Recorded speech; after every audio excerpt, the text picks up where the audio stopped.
Good morning and welcome to the December 20th, 2014 TV Toastmasters meeting.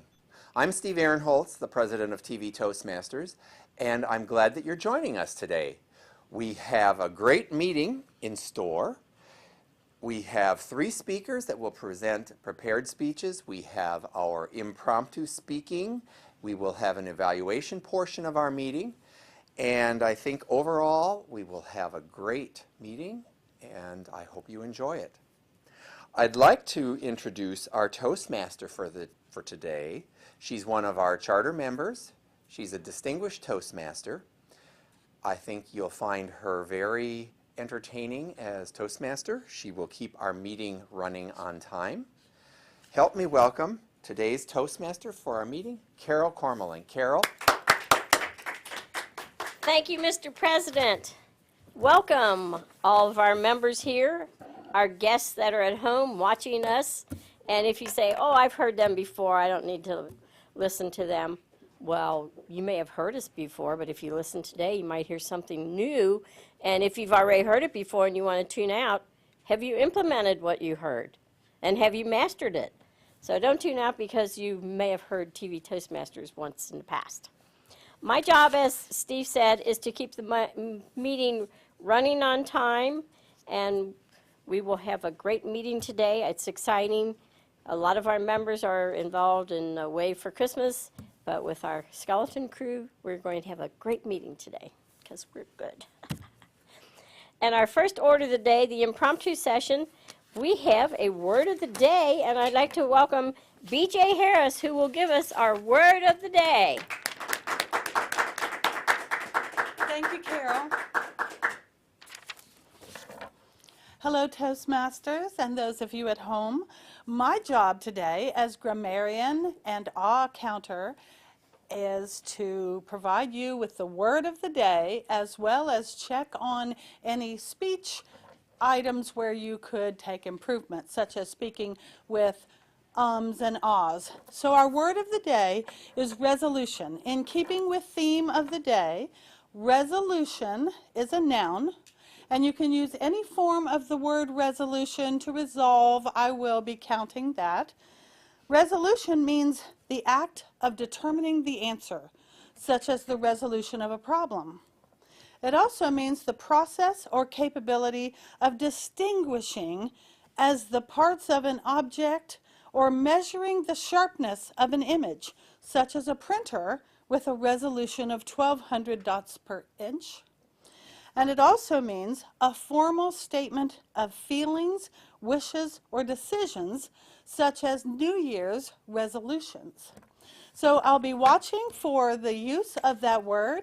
I'll be watching for the ahs and the ums. I'll be watching for any places where we can improve our grammar, such as saying, this year I'm going to be doing this or that. So thank you, everyone, and let's use the word of the day. I'll leave it up here for reference. Wait a minute.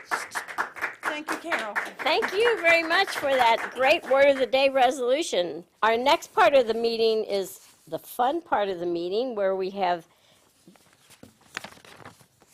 asked a question not of our choosing, and we have from the time we leave our seat to come up to answer the meeting. And I will let our topic master, Michelle Lewis, she's a competent communicator and a competent leader, and she's going to get her next level of education degrees in the next couple months. So I would like to welcome Michelle Lewis as our Tabletopics master today. Thank you, Madam Toastmaster, fellow Toastmasters, and those looking in from home. This portion of the meeting, as Carol mentioned, is the fun part. It helps us to think on our feet and prepares us for those hot seat moments that we have that we all are very scared of. But this is an opportunity to practice that and become more comfortable. So as we talk, what I'll do is I'll give you an impromptu question, and then I will call somebody from the audience who doesn't know what the question is to come up here and speak to that topic in 1 to 2 minutes. 1 to 2 minutes. So, it's Dick Clark's New Year's Rockin' Eve, and you're standing there ready for the countdown to begin, and Ryan Seacrest's laryngitis got the best of him. You've got 1 minute before the countdown begins. You're the closest to hand you the mic, and you have to come up and give a speech. This is the last minute of speaking the ABC audience will hear before the new year begins. Steve, come on up and take the mic.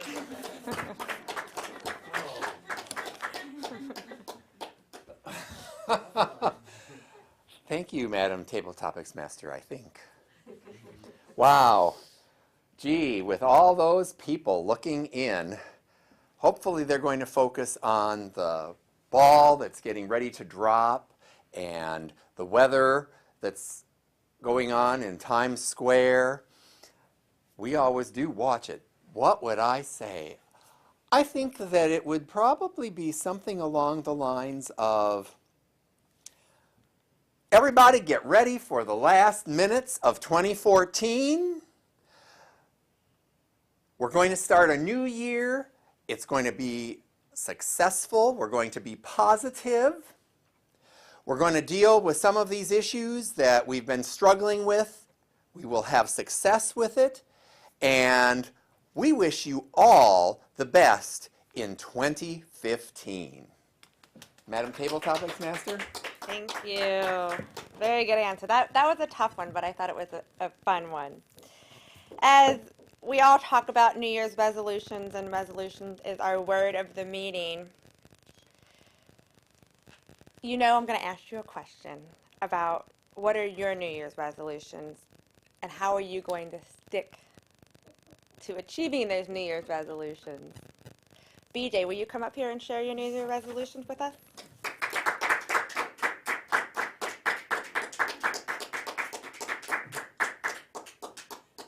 Thank you, Michelle. New Year's resolutions. I have not been in the habit of making New Year's resolutions. So I have not made any New Year's resolutions for a week from now. However, a few months ago, I went to a program, an all-day workshop, and I shared with the attendees at the workshop that my goal, a personal goal, sort of a spiritual goal, not a career goal, not a financial goal, but a personal spiritual goal of mine is to live in joy 95% of the time. 95% of the time. And when I was sharing in this workshop, I thought 95% of the time, is that possible? Well, what am I going to do? Have a goal of 75% of the time or 50% of the time? So I literally would like to spend 24 hours in 100% of joy. I don't know that that's 100% realistic, but to live with the goal of seeing the joy in the people that you meet, seeing the joy in the challenges or the opportunities that you receive, that really is a goal of mine to be able to have for the last few months and certainly for all of 2015. So today my resolution is to live in joy as much as possible. Thank you. Thank you, BJ. A lot of us take the new year as a time also to reflect on the past year. So taking your insights and your experiences from 2014, I'm a year off, my apologies. What's the best advice that you can give yourself for 2015? Michael Washington, come on up. Hey, thank you. Thank you, Madam Toastmaster. 2014, some good advice I could share. I would say setting goals. That tends to be a big topic nowadays in the workplace, just in personal life, professional experience in different groups. And last year, I did set a goal. I set a goal to lose weight, and I've accomplished that goal. It was a hard task, and to stick with it is a big part of it. I think the first step I took was realizing what I wanted. So I set the goal, I came up with a plan, and I didn't have an official plan, but it started formulating as I started progressing through my goals. So I start out at 210. And if anyone has a goal, naturally you want to set the goal. You want to try to come up with a plan or model some other method that has worked for somebody else. But it's kind of hard to do that in some cases. It can be a challenge. So I started out weighing myself on a scale. I picked up all the equipment that I needed, and I had my starting point. I was weighing 210. Every week, I tracked my progress. I monitored my different types of food that I ate each week. I weighed myself each week, and I continued that month after month, week after week, and eventually change started happening. The adjustments can be challenging, but staying focused on the goal, I think that was key. So setting a goal, starting, finding a model. If you don't find a model, eventually create your own, stick to it, and then eventually you'll see change, and hopefully you achieve the goal that you want. So that's the advice I would share with anyone who would like to do something different in the upcoming year. Madam Toastmaster. Thank you, Michael. For those of you looking at home, if you have a New Year's resolution to get better at communication, leadership skills, I think you should check us out. You can find more out about us at www.tvtoastmasters.com. So this concludes our table topic session.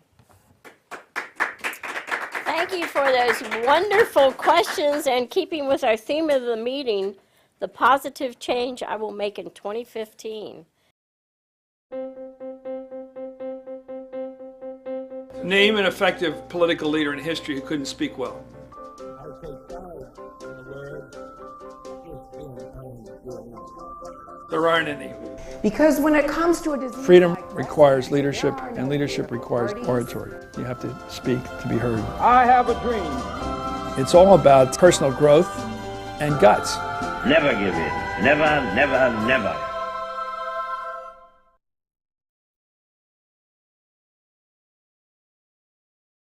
We now come to the presentation session of the meeting where we have prepared speeches.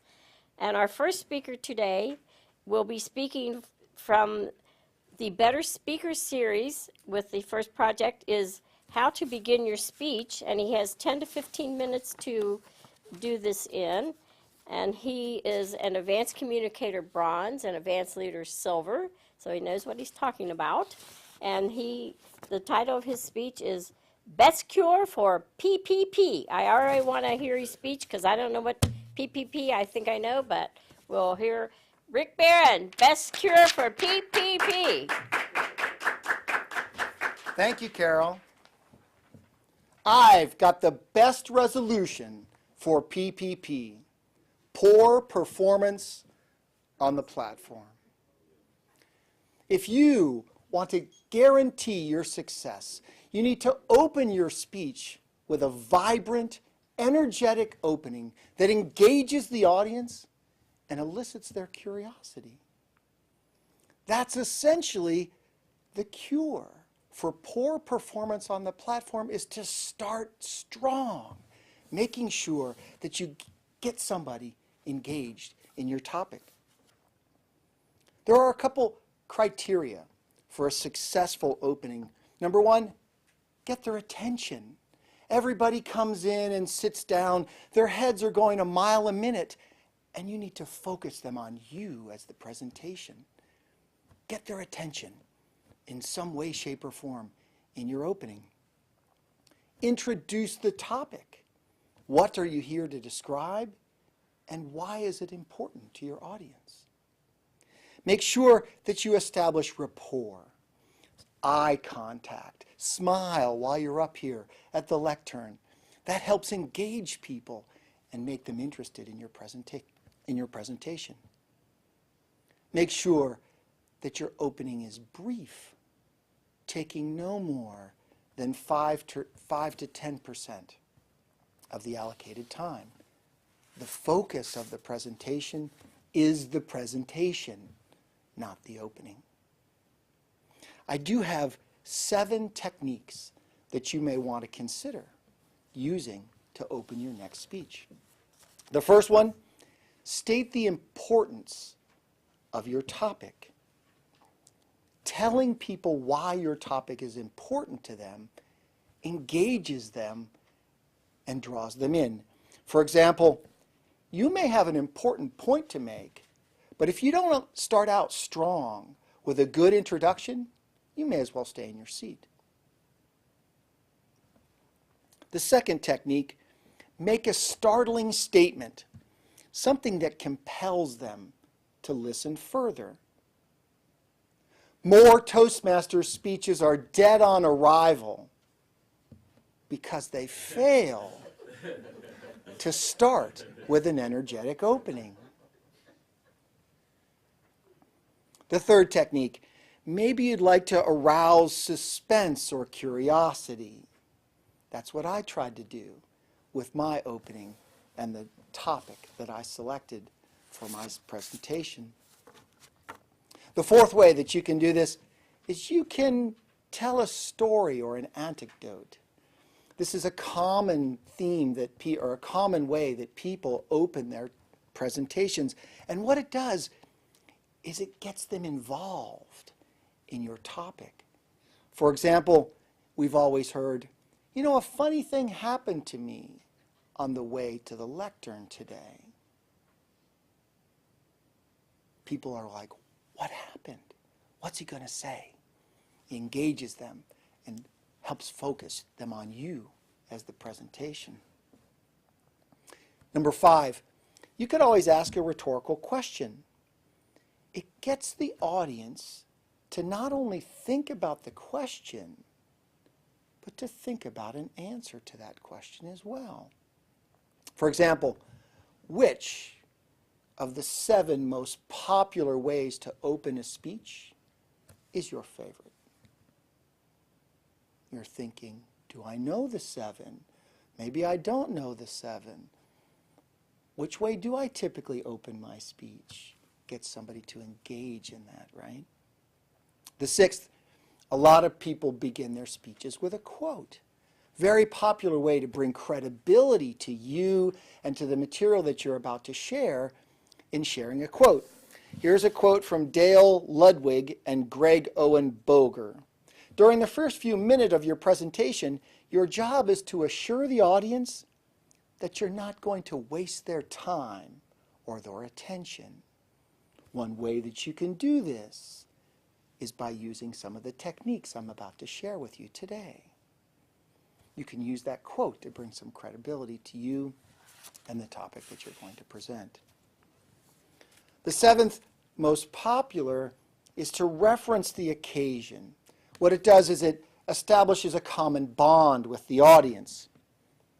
Today, as we prepare to close the 2014 calendar year for TV Toastmasters, I'm here to share with you ideas that you can use to eliminate PPP in 2015. 7 techniques that you can use to make your speech opening more effective. There are other techniques that I haven't mentioned, and you're probably thinking, Rick, humor. A lot of people use humor to start their speeches.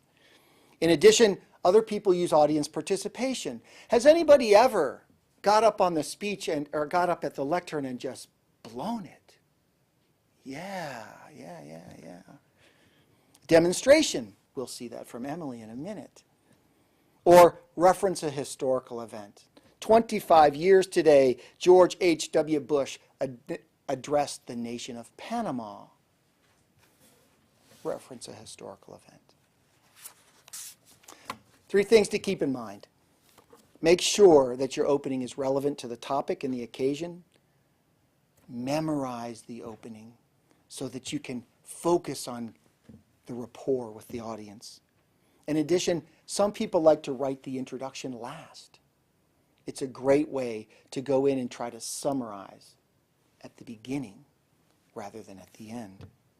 There are a few things that you should avoid. Number 1, don't open the speech by telling how much preparation you did or didn't do. You know, I really didn't have time to prepare for this, but I'm going to give it my best anyway. No. Avoid being dull and boring. And avoid delaying mentioning the topic. Sometimes people just go on and on and on, and you go, what is he here to share with us? In closing, I've had the opportunity to share with you 7 plus 4, 11 techniques that you can use to resolve PPP, to make it your resolution in 2015, to make sure that your speeches start off on the right foot.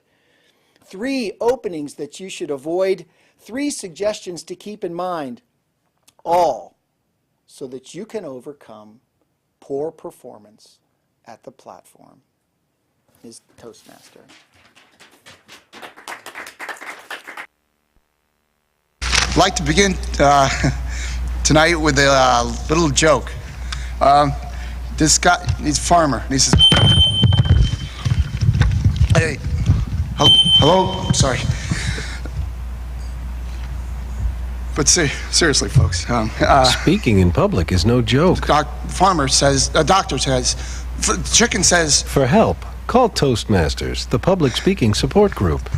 The chicken...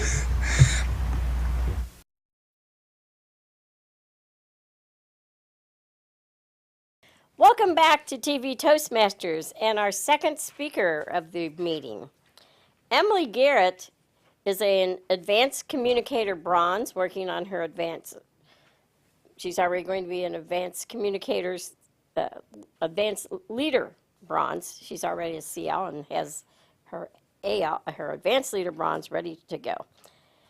She will be doing speech 3, a demonstration talk from the Speaking to Inform Advanced Manual, which is to explain the demonstration talk. And when you explain a process, a demonstration is a good way to ensure that the audience understands what you're trying to say. The title of her speech is Ready, Set, Go. Another interesting, intriguing title. Let's get ready, get set, and go. Emily Garrett. Thank you, Madam Toastmaster.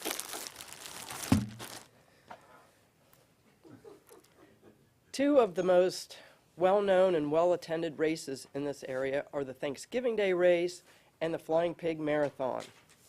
The first race I ever ran was the 2009 Thanksgiving Day race. My son talked me into it, and I loved it, and I've been doing it ever since. Today I want to share the process with you of signing up and participating in a race. The first thing you need to do is to find a race. And there's no one place to go to find one.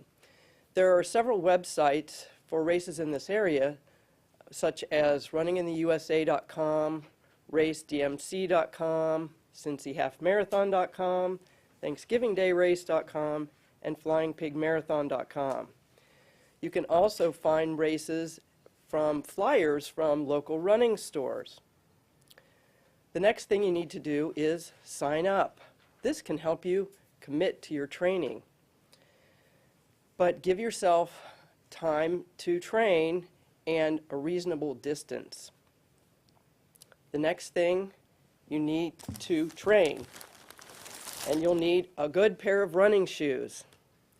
Your Walmart kicks won't cut it. They won't give you the support that you need for this type of training. You'll find aches and pains that you never had before if you don't get the right shoes. So go to your local running store, not shoe store, but running store, and have them help you find a pair of shoes. The next thing is packet pickup, a very important step in the process. Your packet may vary from event to event, but there are important things in this packet.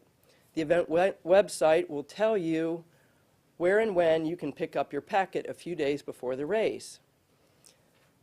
If in a larger race, there might be 3 different days, 3 different places, 3 different times, or you may be able to pick up the packet the morning of the race at the race. So check the website to find out where and when to pick it up. In a larger race, it may look like something like this, but it may vary in what you get. Things you may find in your packet are the event t-shirt.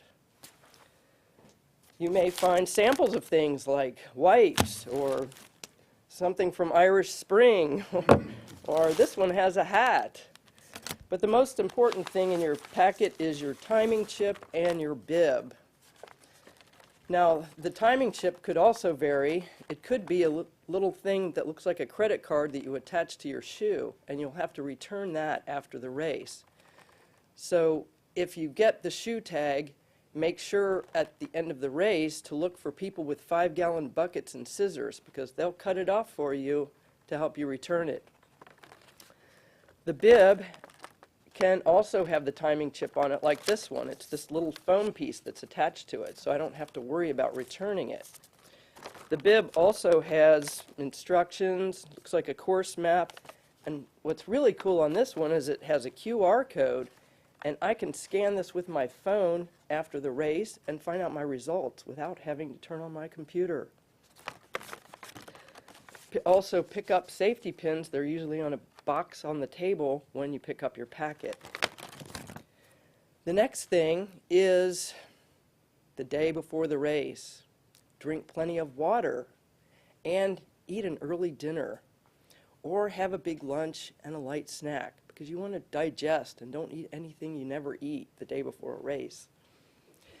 The night before the race, I pack a bag with everything I'm going to take with me, because I don't think well early in the morning, and I want to make sure I don't forget anything.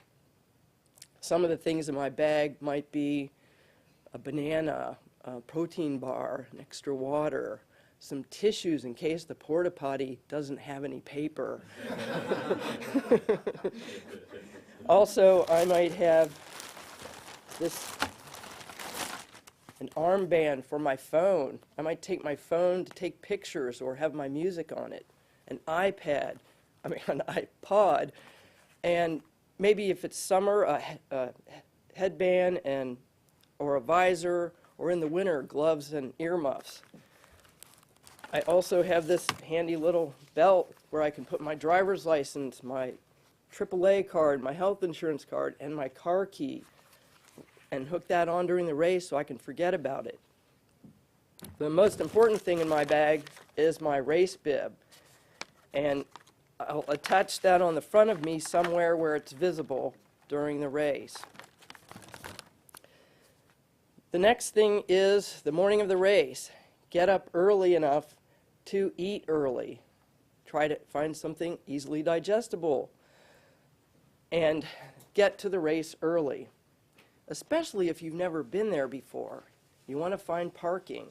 They'll have parking instructions on the website, where to park, and road closing lists. Pay attention to these and what time they close. You'll want to get parked before the roads close. Once you're parked and you've got your bag with you, then you can relax. You may be there an hour early and have plenty of time to get yourself together and get to the start. Then, once the race starts, have a great time. It's all about having fun. And thank the volunteers. They're the infrastructure of the race. They take care of you. And the cops, they keep you from getting hit by cars.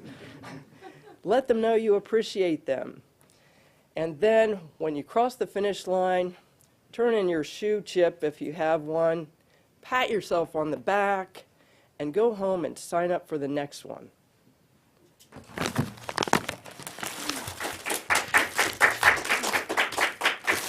Thank you, Emily, for that dynamic speech.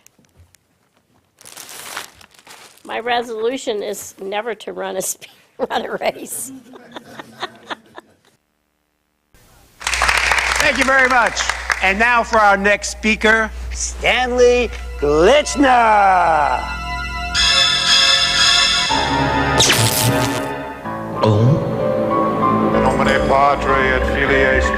Speaking in public doesn't have to be a death sentence.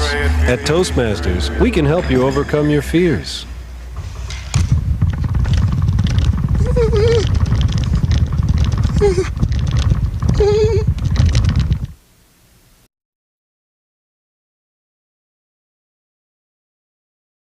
Welcome back to TV Toastmasters. We will now go to our third speaker today, and they all have picked intriguing titles. Steve is a distinguished Toastmaster, and he is speaking from the communication manual on Persuade with Power. By the end of his speech, he should have us agreeing with what he has to say. His title is When Raw is Not Best. And since I eat a lot of foods raw, I don't know if you're talking about food or whatever, I'm eager to hear what you say. When raw is not best. Steve Ahrenholz, Distinguished Toastmaster. Thank you, Madam Toastmaster. Fellow Toastmasters, our honored guests. The ongoing public health hazard of consuming raw milk. This is a letter that was sent out earlier this year by the Centers for Disease Control and Prevention to state public health professionals, and it was to provide them with resources on the risks associated with consuming raw milk and unpasteurized dairy products. This piqued my interest as I try to be an informed consumer.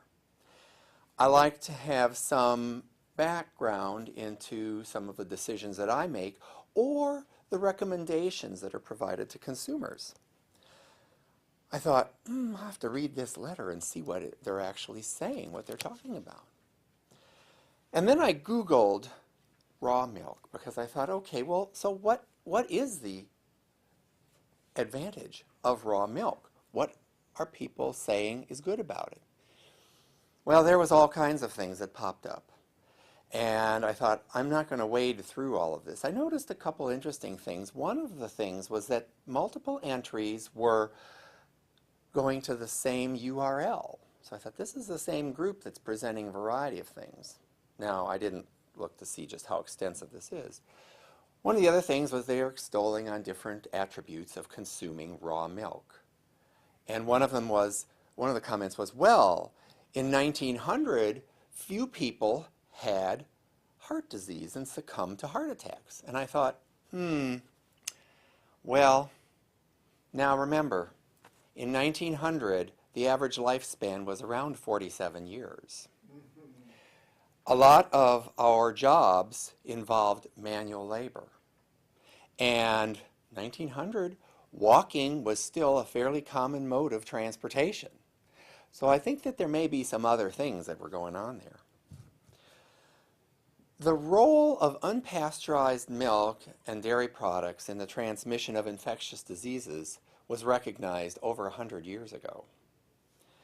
Pasteurization is a process of heating milk to an adequate temperature and holding it for a sufficient period of time to kill disease-causing bacteria and prevent the associated infections with those microorganisms. This is actually one of the public health triumphs of the 20th century. So what is pasteurization? Pasteurization, you'll often see it on products, the containers of products that have dairy foods in them, and it'll say pasteurized. But what is pasteurization? The process was invented in the 19th century by a scientist by the name of Louis Pasteur. It's interesting where this came from because it involved heating beer and wine just enough to kill most of the bacteria that caused spoilage and prevented the beverages from turning sour. So it didn't even really have anything to do with dairy products initially. This eliminated the pathogenic microbes and lowered the microbial numbers in order to prolong the quality of the beverage. Today, pasteurization is widely used in the dairy and food industries. It's used for microbial control and to preserve the foods we eat. Now, don't confuse pasteurization with sterilization, because pasteurization does not kill all the microorganisms. Sterilization is what does that. Although with actually sterilizing foods, sometimes the temperatures are such that it does change the texture, taste, some of the attributes of the food. Pasteurization doesn't do that. And it also requires that you still maintain the food properly as far as preventing spoilage and that you don't reintroduce contaminants. Well, you might be thinking, okay, Steve, so what kind of diseases are associated with raw milk and milk products? Diseases like gastroenteritis, Q fever, hemolytic uremic syndrome, listeriosis, tuberculosis, and typhoid fever. Okay, well, my wife said to me last night, all right, but I understand what some of those are, but what does that mean? Well, the symptoms from these various illnesses can include diarrhea and bloody diarrhea, abdominal pain, abdominal cramps, fever, weakness, headache, endocarditis, kidney failure, lung disease, and death. The microorganisms associated with these diseases are found in the soil and water, as well as the general environments that the animals occupy. They can also be present in the intestinal tract and feces of the animals. These animals, by the way, can appear to be quite healthy with these organisms still present in their system. The Food and Drug Administration prohibited the interstate sale of raw and unpasteurized dairy products in 1987, so it really wasn't all that long ago. Yet despite this ban, the broad use of pasteurization by the dairy industry, human illness associated with unpasteurized dairy products and raw milk still is occurring. Raw milk is available for sale in about 30 states. From 2007 to 2012, a 6-year period, the Centers for Disease Control and Prevention's National Outbreak Reporting System received reports indicating that there were 81 infections and outbreaks due to the consumption of raw milk. This resulted in 979 illnesses, 73 hospitalizations, and fortunately no deaths. Most infections were caused by pathogens carried in healthy appearing animals or cattle. The number of outbreaks increased during this time from 30 during the 3-year period of 2007 to 2009 to 51 in 2010 to 2012. 81% of these outbreaks were reported from states where the sale of raw milk in some form was legal, with only 19 occurring in states where the sale of raw milk is illegal. By the way, Ohio changed its laws in 2003, making the sale of raw milk and unpasteurized dairy products illegal. The number of reported outbreaks is considered an undercount because for every outbreak and illness that's reported, many go unreported. And part of this is because some of the symptoms may not be that specific. An important note is the substantial toll that this illness from raw milk and raw milk associated diseases can have on children. 59% of the outbreaks involved at least one person below the age of 5. To protect your health, avoid the purchase and consumption of unpasteurized dairy products. The potential risks of illness from consuming raw milk and milk products far outweighs any reported benefits. John Wayne said, "Get off your horse and drink your milk." And I would like to reinforce that with the caveat, be sure it's pasteurized. Madam Toastmaster? Thank you very much, Steve. All the education in the world won't help you get ahead in life if you can't express your ideas effectively. Every day, competition for advancement gets tougher and tougher. You need an edge. A Toastmasters club can give you that edge. A low-cost learning experience for men and women. Toastmasters gives you the confidence to express your ideas to anyone. Get the Toastmasters edge.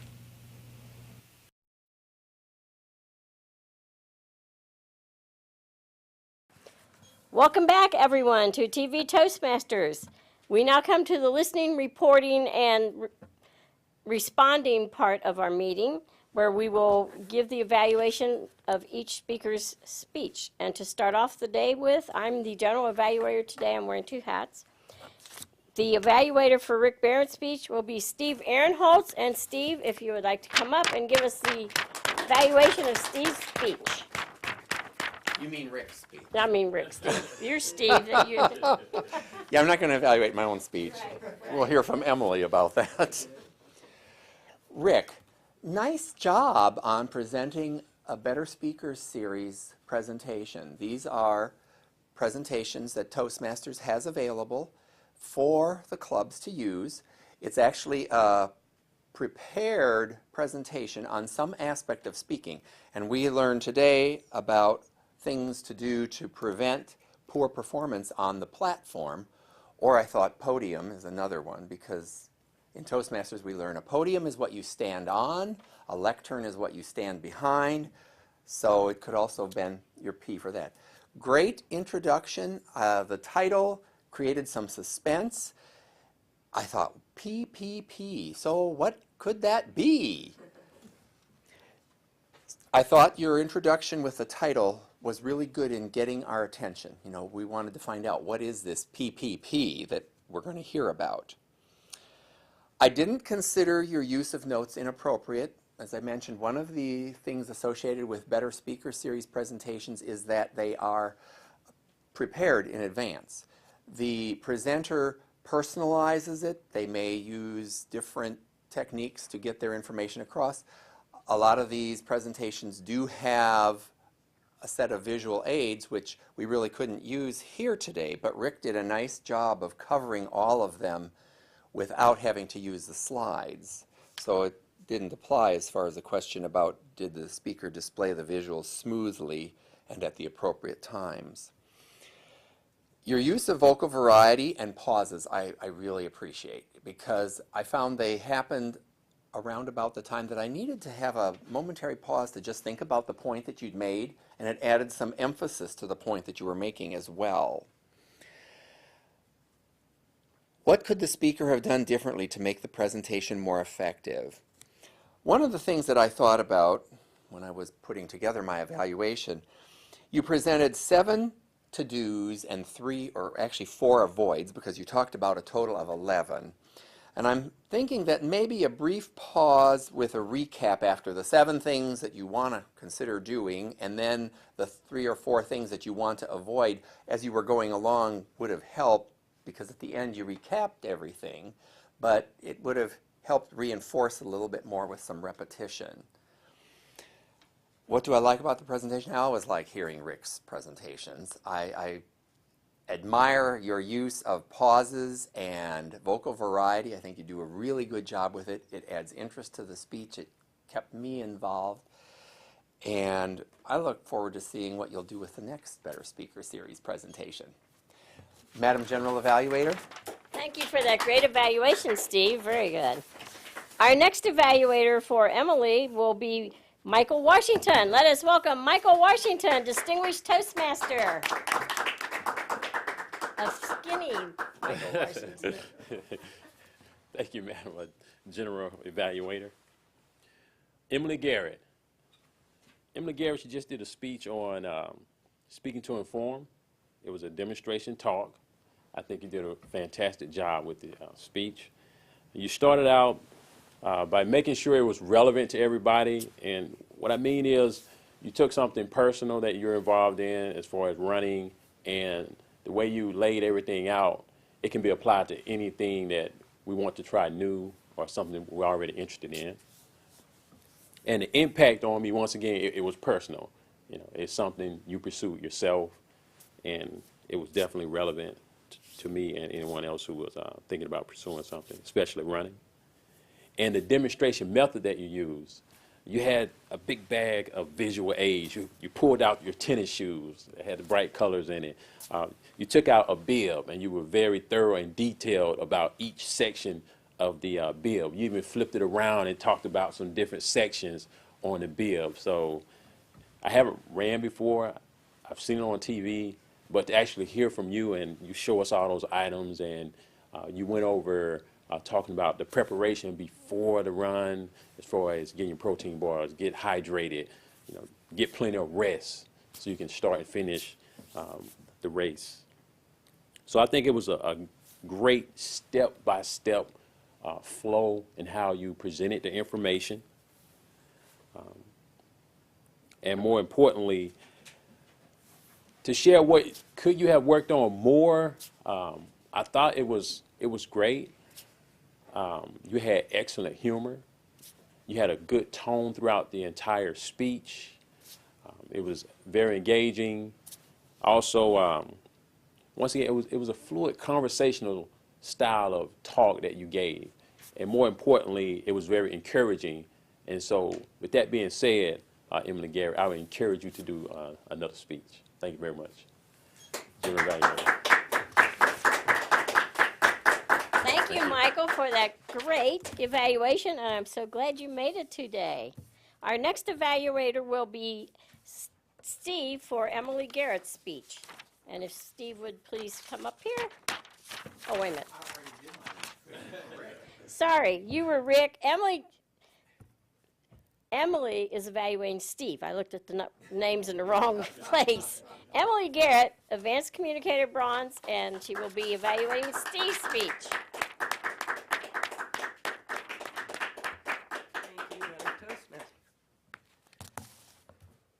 Steve did a wonderful job, as he always does, and I have a list of questions here. He was very sincere and showed conviction with his topic. I felt like it was very well researched and very persuasive, even though I don't drink milk anymore. I used to love the stuff, and I stopped drinking it, and so you really convinced me that I did the right thing. Like Carol, I drink coconut milk, or I drink, let's see, rice milk, things like that. So, you definitely persuaded me that I have gone the right direction. Your body language was great. You always looked very comfortable up here, and your gesturing was good. You had lots of statistics to back up what you were saying, and I think that the thing that I really liked about the speech, because it can be so dry when you're presenting a lot of facts in a speech, it really can, but you turn it into like a story with how you came upon the question and went to find the answer and what your wife had asked you and that sort of thing. So you wrapped a story around it of like something that had happened to you, and I really like that because it takes the dryness out of facts. Then I was trying to, it says, what could you have done differently to make it more effective? I found it hard to come up with anything at all. The only thing I could think of is maybe if you knew someone who had been made sick by some bad milk, but I don't know anybody that, I'm sure a long time ago there were a lot of people, but I wouldn't be able to come up with anybody either. So I think you did a great job, and I loved it, and it was very convincing. Thank you. Thank you, Emily, for that great evaluation. We will now have our all-counter grammarian report with B.J. Harris. We will listen to how well she listened. B.J. Harris. Thank you, Carol. Toastmasters, guests, and viewing audience, it was a good day for the ums and ahs, meaning we didn't have very many. So I was listening because our word was resolution, and we would be talking about New Year's resolutions in some cases. I was listening for this year, and I heard this year twice today. But like I said, there are very few ums today. Carol said it one time, but she was the winner in using the word resolution, as she said that 4 times. That was great. Michelle, I didn't catch any ums or ahs today. And Michael, all of your work today was off the cuff. I caught 3 ums, but a lot of great presentation and good use of language. Rick, I caught a couple of ums today, just 2. And Steve, I did not catch any ums or ahs, and I found very good delivery of some complex words. That was excellent. And Emily, as usual, I did not catch any ums or ahs in your speech, and there was 1 in your evaluation, your impromptu speaking. So thank you, everyone. Thank you. Thank you for that great word that went along with our theme, and you're put on your listening ears. We will now have our timer report. Michelle Lewis, competent communicator, competent leader. Michelle Lewis. Thank you, Carol. As a timer, as one of our things in Toastmasters, as many people have mentioned, we all like to be up here, and sometimes we stay up here too long. So my job is to make sure we're staying on track. So for our word of the day, BJ was up here for 1 minute and 15 seconds. On our table topics, they have a time of 1 to 2 minutes. Steve, you were up here for 58 seconds. BJ, you were here for 1 minute and 32. And Michael, you were at 2 minutes and 4 seconds. For our speeches, Rick had a target time of 10 to 15 minutes for his Better Speaking Series presentation, and he came in at 7 minutes and 25 seconds. Emily, you had a 5 to 7 minute target, and you came in at 6:25, so right in the middle there. Steve, 5 to 7 minutes, and he's one of those ones we can't get off here very often. You came in at 8 minutes and 10 seconds. For our evaluators, it's a 2 to 3 minute target. Steve, you were at 2 minutes and 52 seconds. Michael, you came in at 2 minutes and 8 seconds. And Emily was flat at 2 minutes. And for our grammarian, BJ spoke for 1 minute and 13 seconds. Madam General Evaluator. Fantastic. I like your style. You do everything well. It's now my time to comment on the, how many minutes? Okay, so we had a great meeting today, and since we're about out of time on the tape, I will not go into everything that I was going to do, and I will ask our president to please close the meeting. Thank you, Madam Toastmaster, our fellow Toastmasters. Well, I didn't get to use the word resolution in my speaking today, so I'm going to use it now. And one of the things, I don't usually make resolutions because I figure if I'm going to make changes, make them when I need to make them, and we'll see what happens.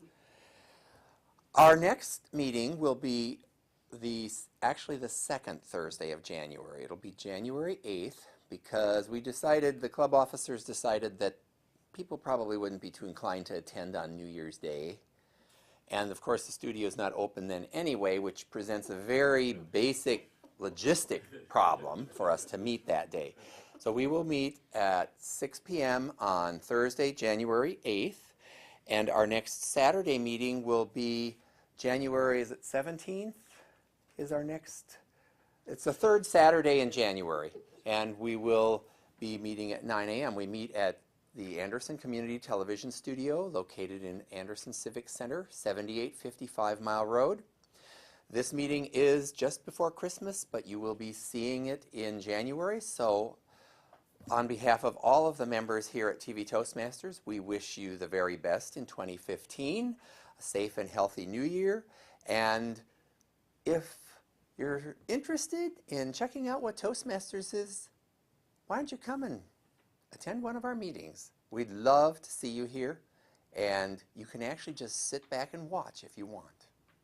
With that, I'm going to adjourn the Saturday, December 20th, 2014 TV Toastmasters meeting, Club 9523.